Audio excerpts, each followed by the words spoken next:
அந்த நன்மை எழுதுங்க, அவன் அந்த நன்மை செஞ்சுட்டான், அந்த நன்மை எழுதுங்க அப்படின்னு சொல்லிட்டு அல்லாஹ் தஆலா சொல்கிறான்னு சொல்லுவாங்க. சொல்லுங்கள் ஃபஸாத், நம்முடைய அடுத்த கருத்தில் ஒரு முக்கியமான ஒரு கருத்து. அதாவது என்னுடைய சொன்னால் நாங்களுடைய தொடர்ச்சியாக பார்த்து கொண்டு வரோம். பெரும் பாவங்கள் நாங்கள் செய்தோம் சொன்னால் எங்களுடைய வாழ்நாளில் எத்தகைய பரிகாரங்களை செய்து நாங்கள் அத்தகைய பாவத்திலிருந்து மீண்டு அல்லாஹ்வும் ரசூலும் நேசிக்கின்ற ஒரு அடியானாக மாற முடியும் அப்படின்னு சொல்லித்தான் எமது நேயர்களுக்கு சொல்லிக் கொண்டிருக்கின்றோம்.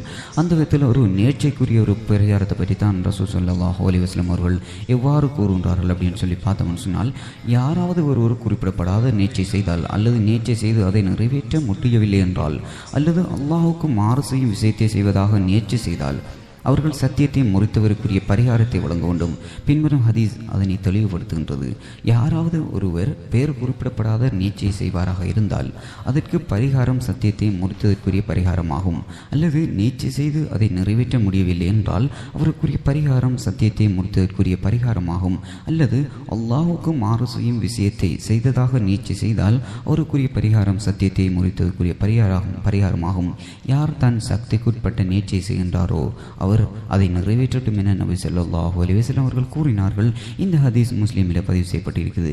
நேர்களே, சொந்தங்களே, நீங்கள் தொடர்ச்சியாக இணைந்திருப்பது எமது தாமரை எஃப்எம் வழங்குகின்ற ரமலானின் விசேட நேர்வழி எனும் நிகழ்ச்சியின் வாயிலாக.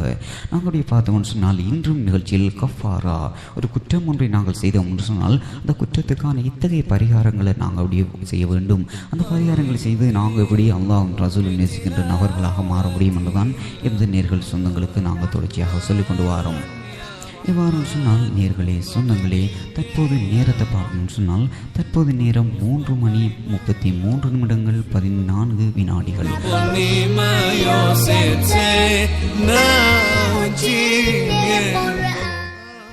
தொடர்ச்சியாக நாங்கள் இந்த நேர்களுக்கு சொந்தங்களுக்கு 4:30 மணி வரையில் நேர்வழி என்ற நிகழ்ச்சியின் வாயிலாக அப்படியே நாங்கள் பல்வேறு சுவாரஸ்யமான விடயங்களை ஞாபகம் ஊட்டிக் கொண்டே இருப்போம்.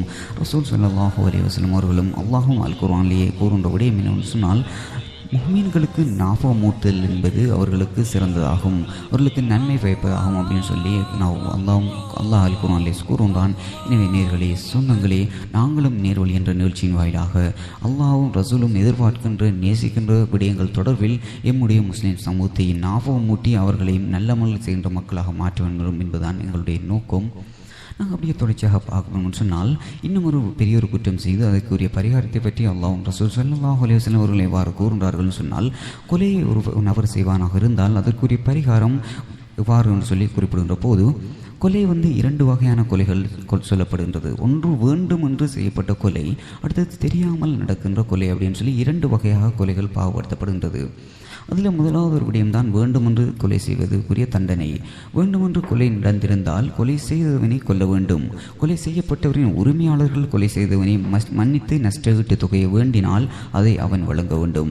அதில் பார்க்க சொன்னால் முதலாவது விஷயம் ஹிசாஸ் என்று சொல்லப்படுகின்றது. அதாவது கொலைக்கு கொலை என்று நாங்கள் சொல்லுவோம். இது அரபில் ஹிசாஸ் அப்படின்னு சொல்லி சொல்லப்படுகின்றது.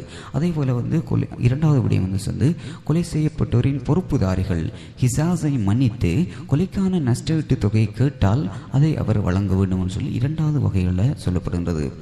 இது தொடர்பில் அல்லாஹ் பின்வருமாறு கூறுகின்றான்: ஈமான் கொண்டோரே, கொலைகளுக்காக பழி தீர்ப்பது உங்கள் மீது விதியாக்கப்பட்டுள்ளது. சுதந்திரமுடையவருக்கு சுதந்திரமுடையவன், அடிமைக்கு அடிமை, பெண்ணுக்கு பெண். இருப்பினும் கொலை செய்த அவனுக்கு அவனது முஸ்லிம் சகோதரனாகிய கொலையுண்டவனின் வாரிசுகளினால் ஏதும் மன்னிக்கப்படுமானால் வழக்கமான முறையை பின்பற்றி இதற்கான நிர்ணயிக்கப்படும் நஷ்டஈட்டை கொலை செய்தவன் பெருந்தன்மையுடன் நன்றியுடுதலுடனும் செலுத்தி விடுதல் வேண்டும். இது உங்களுக்கு இறைவனிடந்து கிடைத்த சலுகையும் கிருபையுமாகும். ஆகவே இதன் பிறகு உங்களில் யார் வரம்பு மீறுகின்றாரோ அவருக்கு கடுமையான வேதனை உண்டு என்று சொல்லி அல்லாஹ் 2ஆம் அத்தியாயம் 178வது வசனத்தில் சொல்லி காட்டுகின்றான். இது சூரத்துல் பக்ராவில் அல்லாஹ் மனித சமுதாயத்தை பார்த்து ஞாபகமூட்டல் செய்து கொண்டிருக்கின்றான்.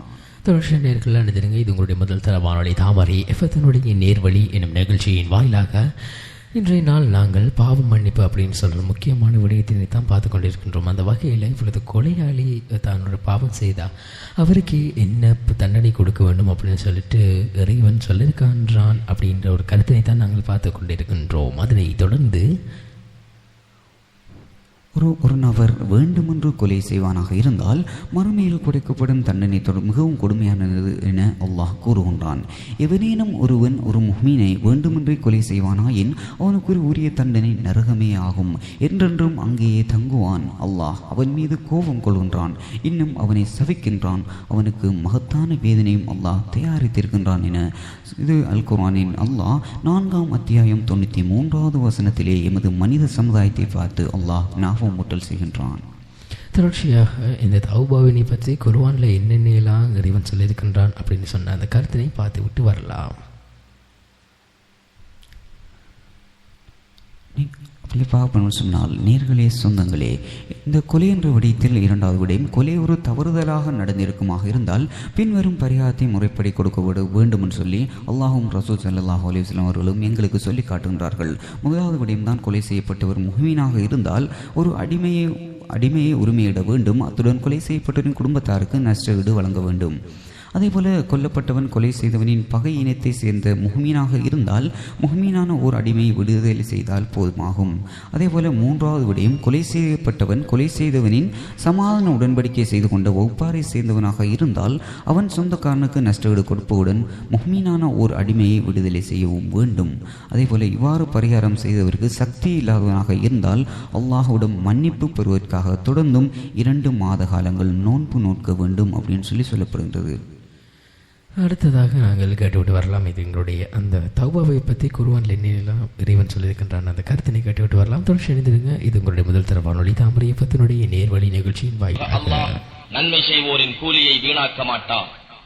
இவர்கள் சிறிய அளவிலோ அல்லது பெரிய அளவிலோ எந்த அளவு அல்லாஹுவின் வழியில் செலவு செய்தாலும் அல்லது அல்லாஹுவுக்காக எந்த பள்ளத்தாக்கை கடந்து சென்றாலும் அது அவர்களுக்காக நற்கர்மங்களாய் பதிவு செய்யப்படாமல் இருப்பதில்லை.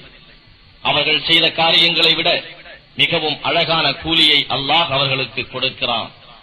ஈமான் கொண்டவர்களே, நீங்கள் எல்லோருமே சேர்ந்து ஒன்றாக வெளியே செல்வது கூடாது.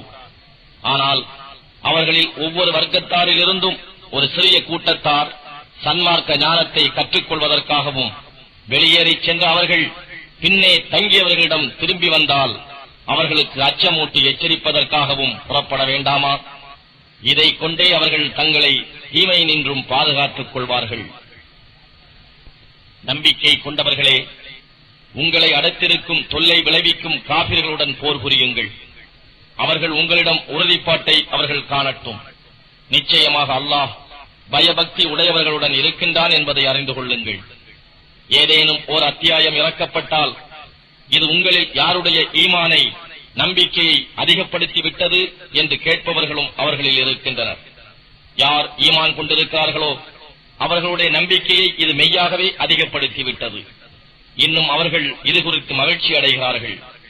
ஆனால் எவர்களுடைய நெஞ்சங்களில் நோய் இருக்கிறதோ அவர்களுடைய நெஞ்சங்களில் உள்ள அசுத்தத்துடன் மேலும் அசுத்தத்தையே அது அவர்களுக்கு அதிகப்படுத்திவிட்டது. அவர்கள் காபிர்களாக இருக்கும் நிலையிலே மரிப்பார்கள்.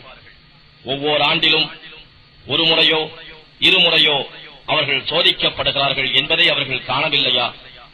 அப்படி இருந்தும் அவர்கள் தௌபா செய்து மீள்வதும் இல்லை. அது பற்றி நினைவு கூர்ந்து நல்லுணர்ச்சி பெறுவதும் இல்லை.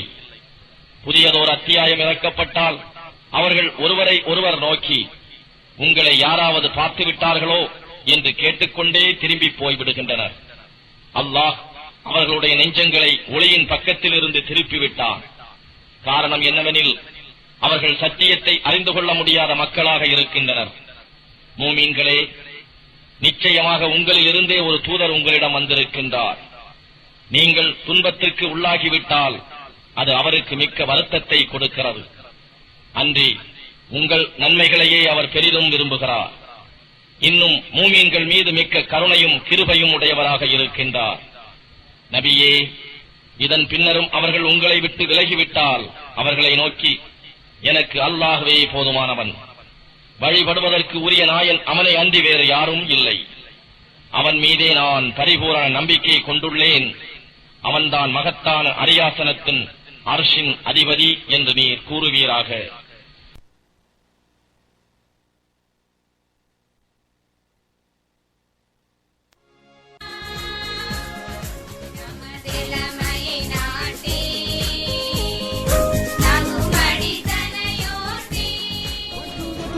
3 to the 4.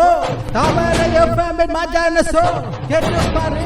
So what the cool. Ni Tamara Yoda. So what they do.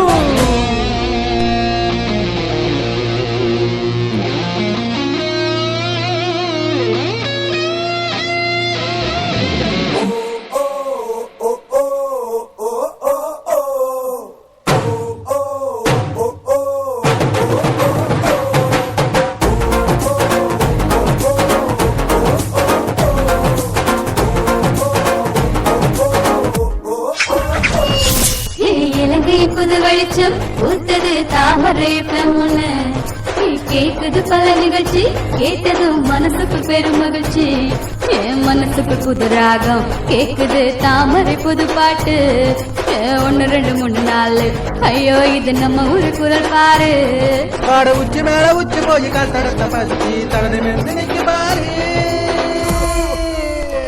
கேளு கேளு நல்லா கேளு தாமரைய பொண்ணு நல்லா கேளு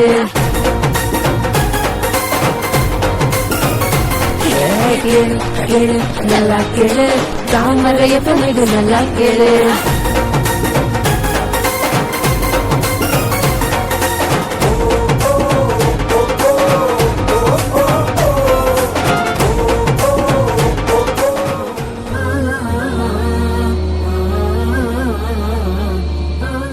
நேர்கள் நினைச்சு கொண்டிருக்கிறீங்க. இது உங்களுடைய முதல் தர வானொலி தாமரை எஃப்எத்தினுடைய ரமலான் ஸ்பெஷல் நேர் வழி என்னும் நிகழ்ச்சியின் வாயிலாக இன்று இந்த நேர்வழி என்ற நிகழ்ச்சியின் வாயிலாக நாங்கள் கஃபாரா அப்படின்னு சொல்லிட்டு ஒரு விடயத்தை நாங்கள் நேர்வழி தொடர்பில் நாங்கள் பகிர்ந்து கொண்டிருக்கின்றோம். என்ன சொன்னால் நாங்கள் குற்றங்கள் செய்யக்கூடியவர்கள். இந்த குற்றங்கள் தொடர்பில் எத்தகைய பரிகாரங்களை மார்க்கம் எங்களுக்கு அனுமதித்திருக்கின்றது அல்லது செய்ய வேண்டும் என்று சொல்லி எங்களுக்கு ஏவி இருக்கின்றது என்ற தொடர்பில் தான் எமது நேர்களுக்காக நாங்கள் தொடர்ச்சியாக சொல்லிக் கொண்டு வரோம். அந்த வகையில் ஒரு பெரிய ஒரு பாவத்தை செய்கின்ற ஒரு நபர் அந்த பாவத்திலிருந்து விடுபடுவதற்காக எத்தகைய பரிகாரத்தினை செய்ய வேண்டும் என்று தான் நாங்கள் நேர்களுக்கு தொடர்ச்சியாக சொல்லிக் கொண்டு வரோம். அந்த வகையில் லிஹார் செய்தவருக்குரிய பரிகாரத்தை பற்றி அல்லாஹும் ரசூலும் எவ்வாறு கூறுகின்றார்கள் அப்படின்னு சொல்லி பார்த்தோம்னால், லிஹார் என்று சொன்னால் என்னென்னு சொன்னால் அறியாமை காலத்தில் தன் மனைவியை தலாக் இடுவதற்காக பயன்படுத்தப்படுகின்ற வார்த்தைகளில் ஒன்றுதான் லிஹார் என்பது. அதாவது ஒருவர் தன் மனைவியை பார்த்து நீ என் தாயின் முதுகை போல் என்று கூறினால் அந்த பெண் தலாக் இடப்பட்டவளாக கருதப்படுகின்றாள். அதாவது என் தாய் எனக்கு ஹராம் என்பது போல் நீயும் என் மீது ஹராம் என்பதே அவ்வார்த்தையின் கருத்து ஆகும். நம்மில் யாராவது அப்படி கூறினால் அது தலாக்காக கணக்கிடப்பட மாட்டாது. ஆனால் அவ்வாறு கூறியவர் அதற்குரிய பரிகாரத்தை செலுத்தாத வரை அந்த மனைவியிடம் உடலுறவு கொள்வது ஹராமாகும் என்று சொல்லி இஸ்லாத்தில் வரையறைகளை சொல்லி காட்டுகின்றது. அதேபோல பின்வரும் பரிகாரங்களையும் செய்ய வேண்டும் அப்படின்னு சொல்லி வலியுறுத்தப்படுகின்றது. இவ்வாறு சொன்னால் அடிமையை உரிமையிடுதல் அல்லது அதற்கு முடியாதவராக இருந்தால் 2 மாதங்கள் தொடர்ச்சியாக நோன்பு நோக்க வேண்டும். அதற்கு முடியாத ஒருவராக இருந்தால் அவர் 60 ஏழைகளுக்கு உணவளிக்க வேண்டும் என்று சொல்லி ரசூல் ஸல்லல்லாஹு அலைஹி வஸல்லம் அவர்களும் அல்லாஹும் இத்தகைய விடயங்கள் தொடர்பில் மனித சமுதாயத்துக்கு ஞாபகப்படுத்திக் கொண்டிருக்கின்றார்கள். எவ்வாறு சொன்னால் எவர் தன் மனைவியை தாய்க்கு என கூறிய பின் வருந்தி தாம் கூறியதை விட்டு திரும்பி மீண்டும் தாம்பத்திய வாழ்வை நாடினால் அவ்விருவரும் ஒருவர் தீண்டுவதற்கு முன்னர் ஒரு அடிமையை விடுவிக்க வேண்டும். அதை கேட்டே நீங்கள் உபதேசிக்கப்படுகின்றீர்கள். மேலும் அல்லாஹ் நீங்கள் செய்பவற்றை நன்கறிபவனாக இருக்கின்றான். ஆனால் அடிமை விடுதலை செய்ய வசதி எவர் பெறவில்லையோ அவர் அவ்விருவரும் ஒருவர் தீண்டுவதற்கு முன் 2 மாதங்கள் தொடர்ச்சியாக நோன்பு நோக்க வேண்டும். எவர் இதற்கும் சக்தி பெறவில்லையோ அவர் 60 ஏழைகளுக்கு உணவளித்தல் வேண்டும் என்றும் நீங்கள் அல்லாஹின் மீதும் அவருடைய தூதர் மீதும் விசுவாசம் கொள்வதற்காக இவ்வாறு கட்டளையிடப்பட்டுள்ளது. மேலும் இவை அல்லாஹ் விதிக்கும் வரம்புகளாகும் அன்றியும் காஃபிர்களுக்கு நோவினை தரும் வேதனை உண்டு என்று சொல்லி அல்லாஹ் 58வது அத்தியாயம் 3 மற்றும் 4 வசனங்களில் மனித சமுதாயத்துக்கு ஞாபகமூட்டிக் கொண்டிருக்கின்றான். தொடர்ச்சியாக நேர்கள் நினைந்திருங்க. இது எங்களுடைய முதல் தரவானொலி தாமரை எஃப்எத்தினுடைய நேர்வழி எனும் நிகழ்ச்சியின் வாயிலாக